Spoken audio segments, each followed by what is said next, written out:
So I'm going to go ahead and kick off. Thank you all for being here today. Your messaging, your involvement with us, the Sheriff's Office, and the school board means a lot. I want to start off by introducing the guests that we have here with us today. Immediately to my right is Mr. Main, Mr. Michael Main.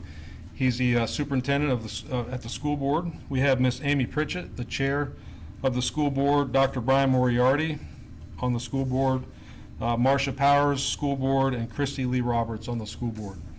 As you have noticed in the last couple of days, we have been working together to try to come to a resolution to keep our schools safe. We have not necessarily agreed on the process of how we've gotten there, but what we have agreed on holistically through the process is our number one priority was to keep our youth, our children safe.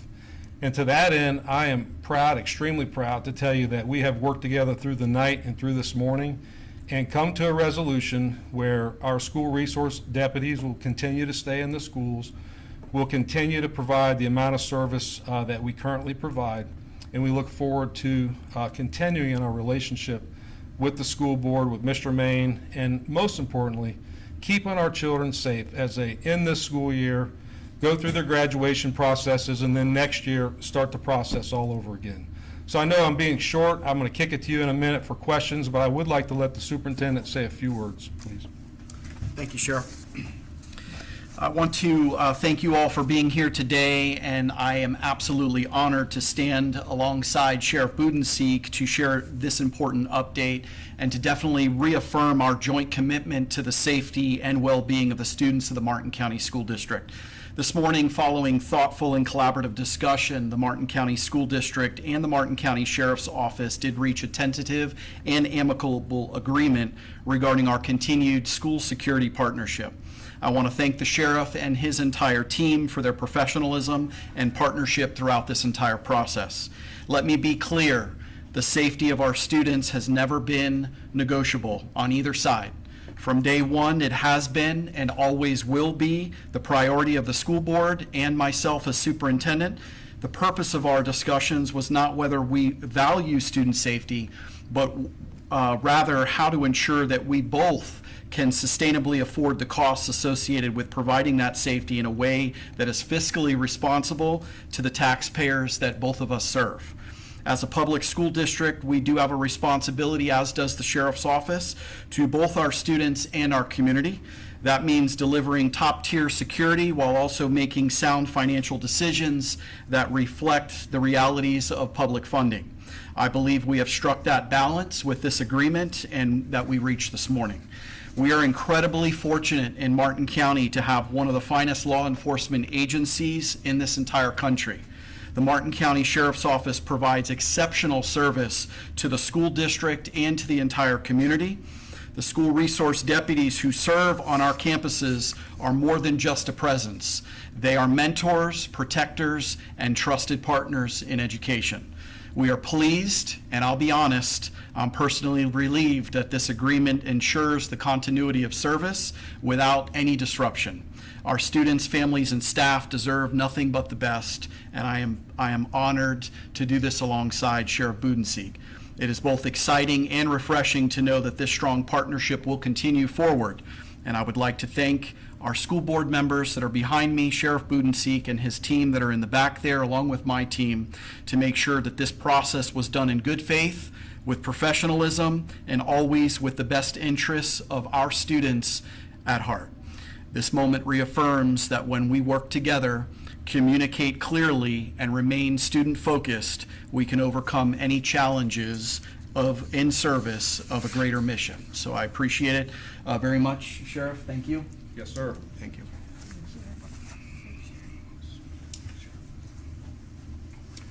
Thank you, Mr. Main. I think you can hear the tenor in all of our voices. We are really excited that we're going to be able to provide the same amount of service that we have been. Again, there's a lot of work that goes into this. There's a lot of feelings that are involved in this, and we just appreciate the opportunity to work together to make this happen. So with that, I'm going to kick it to you. If I can answer the questions, I will. If I can't, I'll let Mr. Main do it. Yes, ma'am. Hi, can you just tell me a little bit about what agreement was made? How much is the school district going to be contributing to the school resource officer program, and how much is the sheriff's office going to be contributing? So I don't want to get too wordy or we'll be here all day, but we had about $1.5 million discrepancy that we were hung up over. And we both pretty much met in the middle of that. The school board is going to be paying just under $5 million, and the Martin County Sheriff's Office is going to be paying, if you add it all in, and I'm not trying to be cute, but I'm adding in the school crossing guards, we're going to be paying about $3 million. Yes, sir. Go ahead. Is there any additional officers or deputies coming into the school district? I know you were asking for floating deputies, Right. lieutenant. Is there any additional resources coming to the school district? No, so we have been, that unit has grown, and that was one of the talking points is, do we have too many? Do we not have enough? So we've gone back and forth with that. We think our current complement that we have is working well. We've had a lot of successes this year alone. We've had 4 knives taken out of the schools. A lot of it is because these men and women behind me have hired the right people that saw something, they said something to our school resource officers, and like Mr. Main just alluded to, the continuity of services is there already, and we're happy with our complement. Why was an increase necessary for the sheriff's office? So we've had a contract for 5 years, and that contract, most of us were not really, I think, Ms. Roberts, I think you were part of it, but most of us were not part of that contract. But immediately following Stoneman Douglas, we had to ramp up the school resource unit. We went from around 12 to 30 plus positions back then, and there was no funding mechanisms, and the state didn't provide any guidance. And no fault of either organization, but we hastily went into an agreement that we've been locked into for 5 years. So it's the reason why the conversation is happening now is because the contract has come open. I hope I answered your question. Yeah, and I have a question for the school district. Now, the sheriff's office said in their Facebook post last night that the school district was exploring non-law enforcement options. First of all, is that the case, and what would that look like? No longer. And it was always and continues to be the #1 priority of the board and myself to maintain our SROs in all of our schools. But we had to, through the negotiations, had to make sure that we had alternative options, or were at least discussing the only alternative options that we would have if we could not reach a contract agreement with the sheriff. And so that is the only reason why you heard guardians or school safe officers even come up in the conversation, was because they were potential options should we not have reached an agreement today. But we did, and the best option is on the table with leaving our SROs in our buildings. Just for clarification, is this a tentative agreement? Will there still be negotiations in the future? What does that look like? Yep, there? I appreciate you clarifying that. The only reason why it's tentative on our side is because the board does have to officially approve at a school board meeting, which will take place in June. And if we can make it happen sooner at a special board meeting, immediately preceding a workshop, we will do that, because it is, both sides want to expedite this as quickly as possible. Do you have an idea of how long, if approved by the school board, that agreement will last? You said the last one was 5 years. Would it look similar to that? I believe the agreement that we entered into this morning is for 3 years, so that we do not have to go back to the table every single year to do this, and so that we're very happy and pleased with that. And just for clarification, how much will the school district be paying in this tentative agreement? The tentative agreement was $4.5 million, roughly. And the sheriff's office? Where's the extra money coming from that the school district, because my understanding is that the school district was paying roughly about $3 million, so where is the extra $1.5 million coming from? Various places that we are tightening up in our budget to make sure that we're able to pay the increase, and that is what we have agreed to do as a school district and I as superintendent, to make sure that we could make this agreement work. Any specifics about? At this time, I'm not able to discuss that, but it is all transparent, and once the agreement is signed and officially approved, we would be more than happy to share that information with you. And Sheriff, just a little bit of clarification. How much resources are coming from the sheriff's office to the school district? Like, if you can break down that number, how many deputies? So the program has 38 total in it. There's 3 supervisors, there's 2 corporals, and there's a lieutenant that runs that. And again, in some of the schools, predominantly the high schools, we have 2 deputies, trying to match what they gave us as an outline for the Stoneman Douglas recommendations that they made. I think one thing that's extremely important to mention here, you're asking about revenue sources. This does not come on the back of any type of tax increase. There's no tax increase involved here.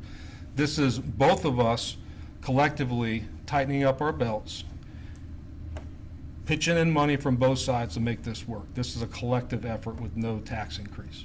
Oh, And Sheriff, how much did you say the sheriff's office is putting into this? How many money? We are, I think, around $3 million.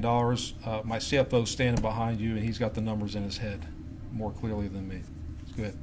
you will be paying over $3 million? The We'll sheriff's be, office? we'll be paying right around $3 million. And in fairness to the conversation, that includes crossing guards, which is around $800,000. Talk about, you've already kind of brought this up, just the importance of this. You know, coming to this agreement, you know, it can stress out a lot of parents, it can stress out a lot of students when you hear about something like this. Sure. How does it make you guys feel that you guys worked overnight and came to an agreement? Please, Matt. Well, a negotiation doesn't always go as smoothly as you would wish that they do. But we have, like Mr. Main said, we have negotiated with one thing in mind, the safety of our students. Our parents, we've heard from them from both directions. We appreciate their feedback. We appreciate their steadfast feelings on having the school resource deputies in there. So we listen to them, we listen to our voters, we listen to our taxpayers, and we make decisions accordingly, and we're proud that we came to a good conclusion in this. So now the school district is paying more for this resource rather than the sheriff's office. Why is the school district now paying more compared to last year or previous years? Well, it's part of negotiations. Again, we went into this, not we, because we weren't even in this equation at that time, but immediately following the Stoneman Douglas massacre, we hastily entered into contracts. We did it thoughtfully. The sheriff's office and the school board did it thoughtfully, but we entered in it just trying to get it up and running and keep our kids safe. We're 5 years of growing and having growing pains. We're 5 years of not having clear who's supposed to pay what from the legislation. And so if you look around us, different counties do different models. So we're trying to find our footing without any guidance from the legislation. Now, yesterday I was speaking to some parents today. Sure. They saw this discussion, you know, this public discussion, and a lot of them said it was unsettling. You know, they're seeing the school district almost debate with the sheriff's office. If you can kind of answer to that a little bit, because I mean, again, like he said, it is an unsettling thing to hear that Sure. there is this debate. Well, more unsettling than myself going on Facebook and Mr. Main giving his side of the story was the misinformation that was starting to move around. And that really put us in a corner, that put me in a corner to have to, hey, this is exactly what's going on from my vantage point. And then, of course, Mr. Main provided his vantage point. And it was the misinformation moved around on social media that put us in a position to come out publicly like we do. We like to be transparent in what we're doing, but a lot of things happen behind the scenes on a regular basis that don't come to fruition publicly. But again, the social media really did push us in a negative way to come out and make this public. How many school resources offices are there in the district, and where are they located? I know you said 2 at every high school. Where else are they? I can't name all the schools as quickly as Mr. Main. Roughly 34 in 34. total with your team. 34. There'll be 12 at the elementary school, 5 at the middle school, and then 2 at each of the 3 high schools. And we do not cover private schools. We do have an SRO contracted in one of the private schools in Stewart, and then one down in Hope Sound, outside of the school district. And forgive Yes. me if you kind of already Yeah. touched on this, but Sheriff, your price was $8.4 million. Now it's gone down from that, if I'm correct, if I'm adding up those numbers correctly. Why the decrease? Again, the If you state, both could answer. yeah, I'll answer my side and then he can answer his, but we were both trying to reach a resolution that was fair to both sides. I, the sheriff, don't have the ability to tax. I do have to go to the county commission and ask for money. Whenever I do that, I get pushed on for adding to my budget. There's other budget increases that need to take place at the sheriff's office. So in good faith, we bargained accordingly in the interest of the sheriff's office and the tax money that I'm responsible for. And then, of course, I'll let Mr. Main answer his side. Yeah, it's complicated because our school district finance is very complicated. All of ours are categorical set by the state in categorical line items, so we can't move money around very easily. So when it comes to the school district, when we receive an increase from any of our contract negotiations that we do on a yearly basis, and we negotiate plenty of contracts with all of our vendors, we are put in a position to have to make sure that we're cutting in other areas or budgeting properly properly to make sure that we're anticipating increases that are going to potentially come. We always anticipate increases. It's just a matter of whether or not we're prepared for those increases. And in most cases, we always are. This was one that kind of took us a little bit by surprise. As Sheriff Budenseek said, it was a little higher than we originally thought they were going to come in at. But at the end of the day, both sides worked together to make sure that we were moving money around within our budget as we are able to by law. And we felt comfortable with where we came in at today to be able to make an agreement. Yeah, and Sheriff, I mean, you were pretty emphatic about that $8.4 million number in that Facebook post. I mean, coming to this negotiation, now that that number is lower, I mean, parents might see that. Is there, what do you want to tell parents, knowing that now that the number is lower, that price is lower, that adequate safety is still coming to the schools?